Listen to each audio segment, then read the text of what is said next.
Welcome to the HCI family of podcasts. We're your source for personal, professional, and organizational growth and development. We share our own original research, explore industry trends, and interview executives and thought leaders from across the globe. Join us for practitioner-oriented content around all things leadership, HR, talent management, organizational development, and change management. Maximize your personal and organizational potential with the HCI family of podcasts.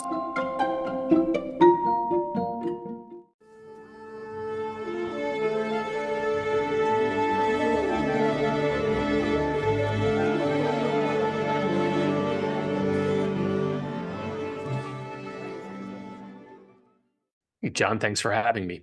It's a pleasure to be with you. I'm south of Salt Lake City. You're joining us from the Gilbert, Arizona area. And today we're going to be talking about your recent book, The Nine, The Tectonic Forces Reshaping the Workplace. And as we were talking in the pre-interview, I think it's about the 1-year anniversary of the release of the book. So I'm excited to talk with you and unpack those 9 elements and explore like where you feel like things are a year later in terms of some of the predictions and the different forces that you see shaping the workplace. As we get started, I wanted to share Phil's bio with everybody. Phil Simon is a sought-after speaker, recognized authority on technology, collaboration, and the future of work, and he advises companies on how to use technology. His previous books include the award winners Reimagining Collaboration, Message Not Received, and The Age of the Platform. He is also the author of Zoom for Dummies and Slack for Dummies. You've done a lot of cool stuff, Phil. I'm just going to pause there. Anything else you would like to highlight by way of your background, personal context before we dive on in? That pretty much checks a lot of boxes. I guess that I'm either very curious or, to use a 50-cent word, peripatetic. I, in a way, admire people who could focus on one particular thing their whole career. To me, I'm always curious about how one thing affects something else. So if it seems like I'm a little bit all over the place, it's just because I'm naturally drawn to adjacent areas. But it's not like I write books about French poetry or the Utah Jazz. Very good.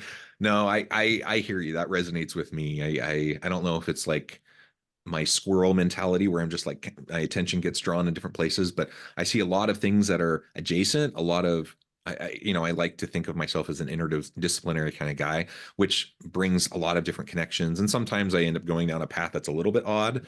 But most of the time I find them to be quite complementary to each other. And it certainly satisfies my need for learning new things and trying new things and all of that as well. Well, one of the things I like to ask authors when I have them on the podcast is just like, why this book? Why now? Now, when I say why now, it's a year after the initial release of the book, but the topics are all still very timely. What really drove you to write this at this point in time? I think it was Toni Morrison, John, who famously said, if the book that you want to read doesn't exist, you have to be the one to write it. Go back to, seems like a million years ago, but late November 2022 when ChatGPT dropped. And I immediately, like a lot of people, said, this is a big deal. I think it took 5 days for ChatGPT to reach 1 million users, which completely crushed Facebook, the iPhone, Google going back to 1998. I thought this is a big deal. And I'd been thinking a little bit about some of the trends that were percolating through the workplace. But my previous 3 books on the future of work, Reimagining Collaboration, Low Code, No Code, and Project Management Hybrid Workplace, really went deep into one area. But I was curious about more of a survey book that couldn't possibly cover everything about any one of these topics, much less all of them. So I decided to put it out there because I did think that we were not at a high level reverting to the pre-COVID workplace. As much as people like Elon Musk wanted to pretend COVID never happened, just too much had changed for too long. Too many of these shifts were taking place, and the interrelationships between and among these forces just fascinated me, and we could talk for hours about those. So I guess I was curious enough to give it a go and see if I could tie together what might seem like a bunch of disparate trends, but I would argue are all very much related. Yeah, absolutely. And I agree. I think these are all very much related. So let's go ahead and start there. And if you can start by just outlining the 9, and then we can start to kind of one by one go through them briefly and talk about where you feel like things are at today. Yeah. So the first chapter of the book starts with employee empowerment, and then it goes to dispersion, people working remotely. Again, that hasn't stopped, although maybe it shifted a little bit back towards employers getting people to the office. Yeah. Inflation, I saw that the numbers had actually increased a little bit, despite the fact that a lot of people said it's only a matter of time before we're going back to 2%. I disagreed. Looks like I might have gotten that one right. Then we have automation, which we can talk a lot about. Certainly generative AI tools. I mean, ChatGPT is not the only pretty girl at the dance. There's Claude, there's Google Gemini, which used to be Bard, there's Perplexity, there are dozens of other tools. It's impossible to keep track of them. Then you've got blockchain, immersive tech. Certainly, I think it was maybe 7, 8 months ago that Apple released the Vision Pro. We could talk a lot about that if you like. And then you've got unhealthy analytics, and then finally fractions. So those are the 9 in a nutshell, and feel free to take that in any direction you want. Yeah, thank you. And as I think about, some of these trends, like you say, what was it, a year and a half ago now, with the launch of ChatGPT, that really did cause quite a bit of a shakeup. I'm a professor. That's my full-time gig. And certainly, like, almost immediately, there were all these debates and consternation within higher education, within universities, and certainly in my university space. People were like, the age of the university's dead. What are professors going to do now? Like, this was all the initial conversation, fear mongering, really, around it, because what we've seen over time is that, just like anything else, just like the internet was, just like the personal computer was, just like any other technology, ChatGPT is a great tool that, if learned how to be leveraged ethically, can really support and enhance both what we do in our jobs as professors, but also how we help students learn, and how students can learn to utilize the tool in a ethical way. And so I look a year and a half back and thinking about where the common conversations were around that time versus today. And I think there's still some fear, but I think largely people are recognizing, oh, this is actually something that could really benefit. And of course, is it going to shift the way we do things? Of course. One of the things that I've said to many of the faculty is, if you're teaching a class and you're giving an assignment to a student that can easily be completed by ChatGPT, then it's a crappy assignment and you shouldn't be doing it anyways. And so all it does is force us to up our game a little bit and be more compelling in the types of courses we design, and the experiences and the learning activities that we provide to the students. And overall, like that's a higher ed kind of application. But overall, I see the same thing happening in the corporate space, in the government space, in the nonprofit space, that people are starting to realize we can leverage these technologies. And you listed several of them in the 9 of these various technologies that, yes, are they disruptive? Yes. Are they a little bit scary to some people? Absolutely.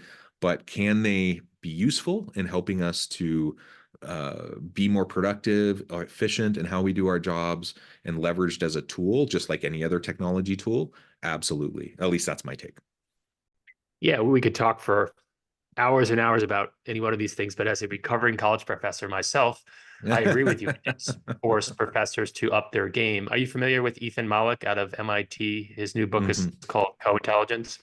Now, Yes. for listeners who may not be familiar with him, he's got a very popular Substack, I think of about 55,000 subscribers, and he not only allows students to use AI in the classroom, but he compels them to do so. And you're right about the assignment. If it's just an essay on Beowulf or writing Python code that figures out all the prime numbers under 1,000, all these tools can do that. Whether they're 100% accurate is a different discussion.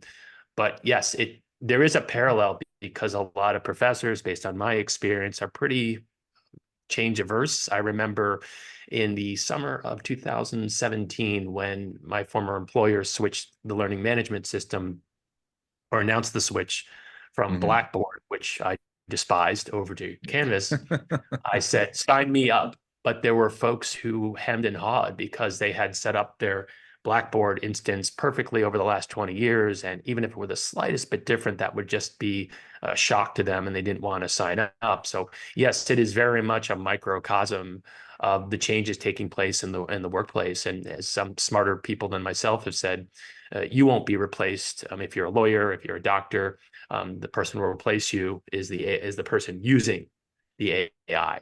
So I agree, they are very powerful, but also very dangerous and scary. And we could talk about deep fakes and the need for tools like blockchain to prove provenance, but there's so much to unpack. I just thought that, the individual technologies or directions might change a little bit, but Yeah. these trends, these forces are only going to accelerate. And I just didn't see a book out there like it. Yeah, absolutely. And I completely agree along the lines with that acceleration.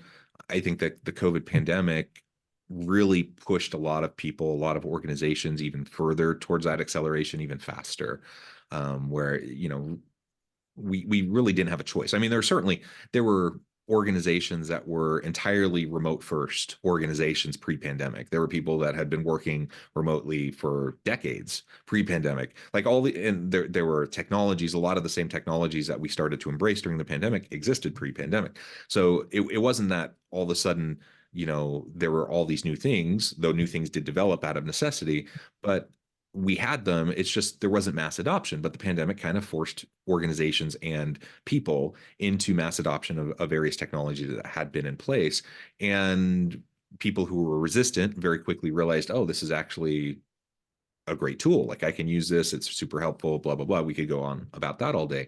Come back after the pandemic, though, and you feel this pendulum swing of many leaders, especially kind of more traditional, often older leaders, who really just kind of want to go back in time. They want to pretend like the pandemic didn't exist. They want, that's why we hear a lot of these kind of edicts of return to office mandates that are coming out in a lot of organizations. And sometimes it makes complete sense. Don't get me wrong. I mean, I'm not against working in the office. I'm in the office right now, but it's the blanket mandate saying everyone universally come back. It's a very odd thing to me that after a period of time where we saw so much volatility, the necessity for rapid pivoting and adjustment, that now there's kind of these universal one size fits all, everyone come back or else you're gone kind of mandates. And it's just, in my mind, kind of putting the head in the sand. And it's like a huge overcorrection and pendulum swinging back towards the way it was pre-pandemic. And you highlighted one of the technologies that you talk about in the book, blockchain. So, for example, well, maybe I'll ask you to go into that a little bit more. But I like how you just mentioned the role of something like blockchain in really making sure that we have data security and understand what we're looking at in the world of deep fakes, in the world of AI generated content. This is probably more important than it's ever been. You need to be able to verify things, though that seems to be trickier and trickier. Blockchain provides a solution to that. So can you tell us a little bit more about that? Yeah, it's fascinating to me, John. So many people conflate cryptocurrency, particularly Bitcoin, with blockchain. And in fact, if you read Nakamura's white paper from 2008, he talks about a block-based security system, but doesn't actually use the term blockchain. So the way I look at it is this. To me, it is insane that I might go to a doctor's office or a dental office, and if I move from Vegas to Arizona, like I did a few years ago, I have to fill out forms. That to me makes zero sense. It's 1940, 1950, things haven't changed. Why isn't there a way, and there is, for me to grant someone the access that they need in a safe and secure fashion? If I'm selling a home, why isn't there a way for me to prove beyond any doubt that in fact I did have the roof replaced or whatever? And blockchain absolutely allows for that type of thing. And it's absolutely essential. I know that it kind of took a little bit of a dip, but again, I do think it's overgeneralizing to conflate it with Bitcoin, but I think it was $64,000 at the time of this recording. It was over at 70. So and Adobe's working on this with Microsoft creative credentials, basically ways to verify that so-and-so said whatever or did whatever, and you are actually buying what you think you're buying. And the implications, forget the future work, just not devolving into anarchy, I think are essential. So I think part of, I think, the goal with that particular chapter, and a couple people said some very nice things about how I was able to explain it in plain English. Basically, this distributed immutable ledger that you can verify that something actually happened. And go back to remote work for a second. Yeah, I wrote this code. Well, can you prove it? Especially if people aren't working in the office. Go back to what you said before. You're really hitting on trust. There was a SHRM study I quoted in a previous book about how something like 72% of middle managers want everyone back in the office. Why? They don't trust them. They have to prove what they're doing. That's fundamentally what we're talking about here, even though people proved through the pandemic that they were able to work remotely. Yep. Now, does that mean that no one ever comes to the office? No, it's really difficult to be a security guard from home, right? It's difficult to prepare food Right. if you're a chef, but I do think that there'll be some sort of detente. But to me, the elephant in the room is commercial real estate. So companies, when they say, and there's a great Bloomberg article about a year ago on this, we need people back in the office. Well, is it because we want them to be collaborative and productive, or is it because there are actually in certain cities massive tax breaks to folks when they get a certain percentage of employees in the office every day? Now, to me, the rubber will meet the road when those commercial real estate leases are up. And we've Yeah. already seen this, companies like Chase with Jamie Dimon banging the drum for in-person work. Well, when Chase had to renew a decent amount of real estate in New York, I think it was maybe a year ago, a little bit more, it was something like 40% less than what they had now. So it'll be very interesting to see how things play out. Yeah, for sure. And that trust component that you just highlighted, I think it's part of what's going on both sides of the table. Like trust has eroded, so individuals trust institutions less. Institutions, especially workplaces, seem to be functioning more from a theory X kind of a mindset and trusting employees less. Which always, from the standpoint of a return to work kind of mandate, it has always seemed odd to me because I get where a leader could be coming from if they feel like if the person's on the office, I can't verify that they're doing the work, etc. I understand the mindset. However, how much do you really know about the work that's getting done when someone's in the office versus when they're working remotely? Unless you're like monitoring everything that they do, unless you're like micromanaging them like crazy, just because they're in a physical office doesn't probably mean you have much better sense of the work that they're doing anyways. Certainly there's no reason why you can't be in tune with and understand like what they're producing and what kind of work quality exists even when someone's remote or in person.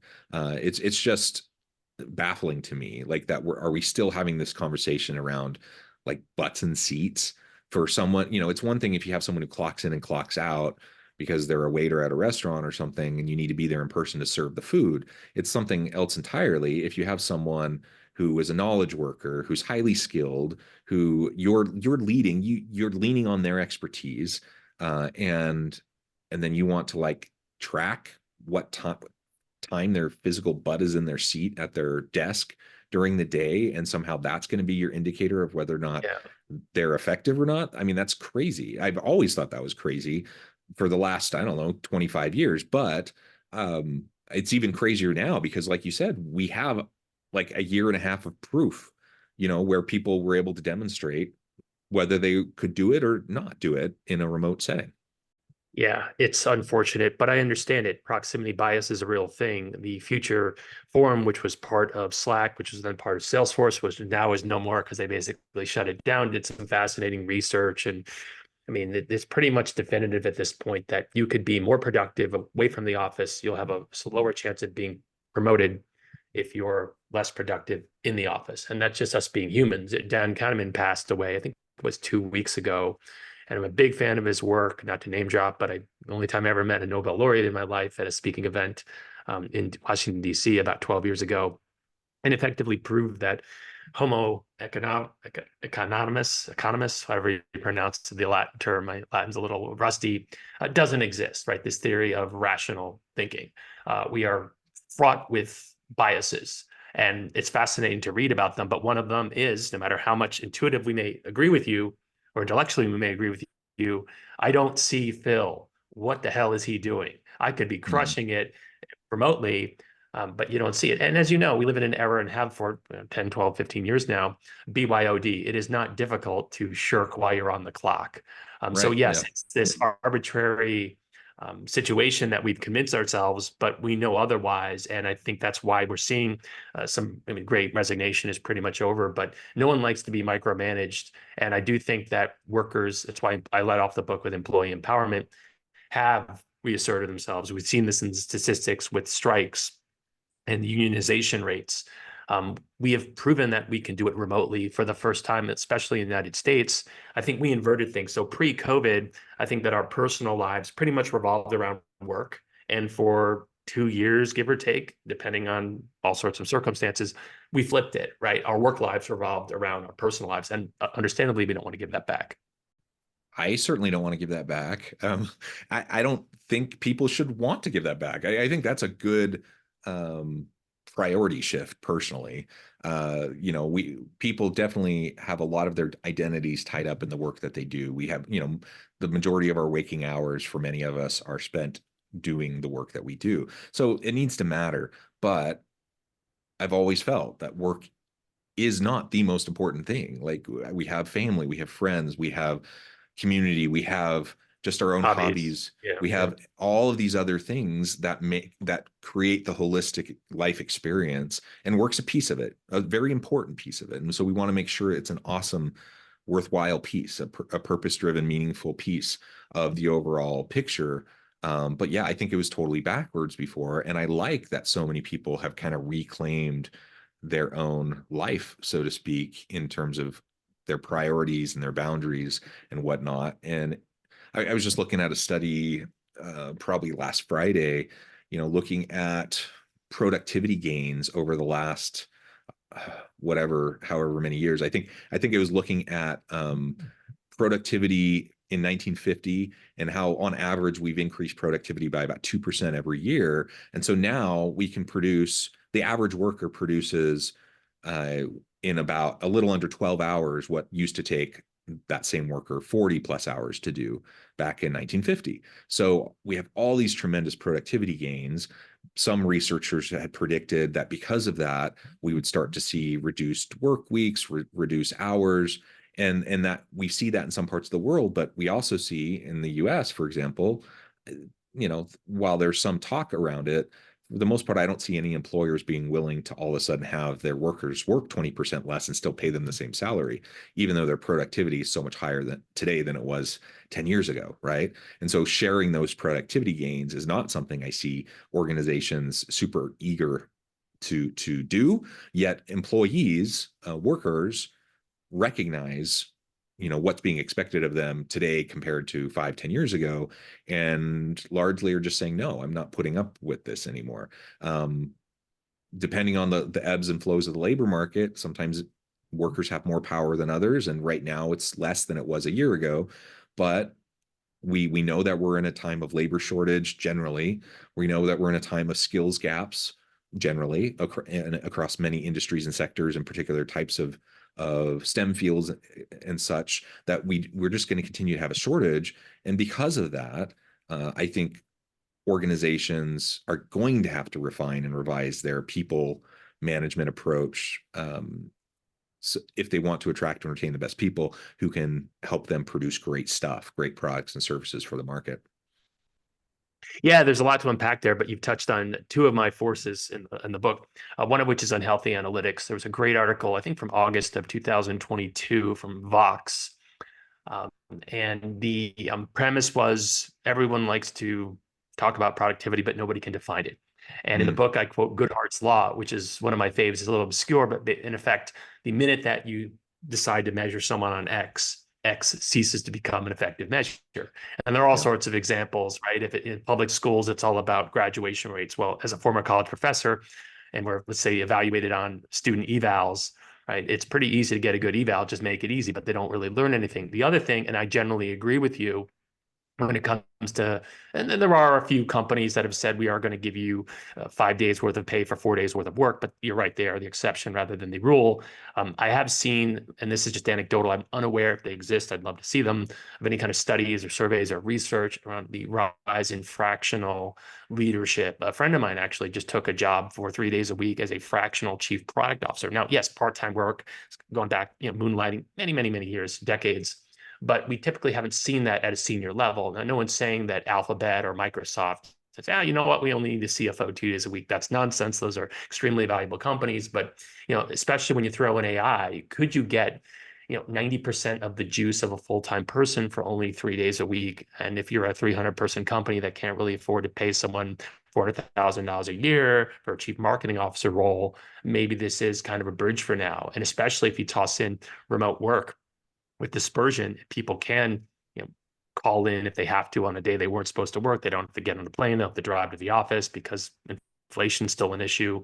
Yeah, they're just it's really fascinating to me talking to folks about these forces and how they collide.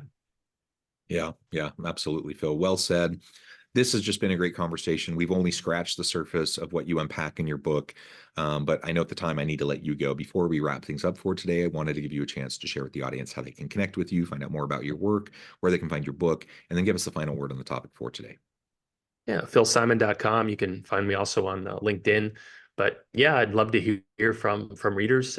I try to cover a lot of ground. I think it's by far my most ambitious book. And I'm every time I see a study on LinkedIn or Wall Street Journal or New York Times, I'm just my mind's always thinking about how does this, it's basically like, what do they say, a balloon? You squeeze one part and another part of it is there. So I hope people will check it out. I do think it's, my best work to date. Wonderful. Phil, thank you so much. It's been a pleasure. I encourage the audience to reach out, get connected, find out more about what Phil can do for you. Check out the book. And as always, I hope everyone can stay healthy and safe, that you can find meaning and purpose at work each and every day. And I hope you all have a great week.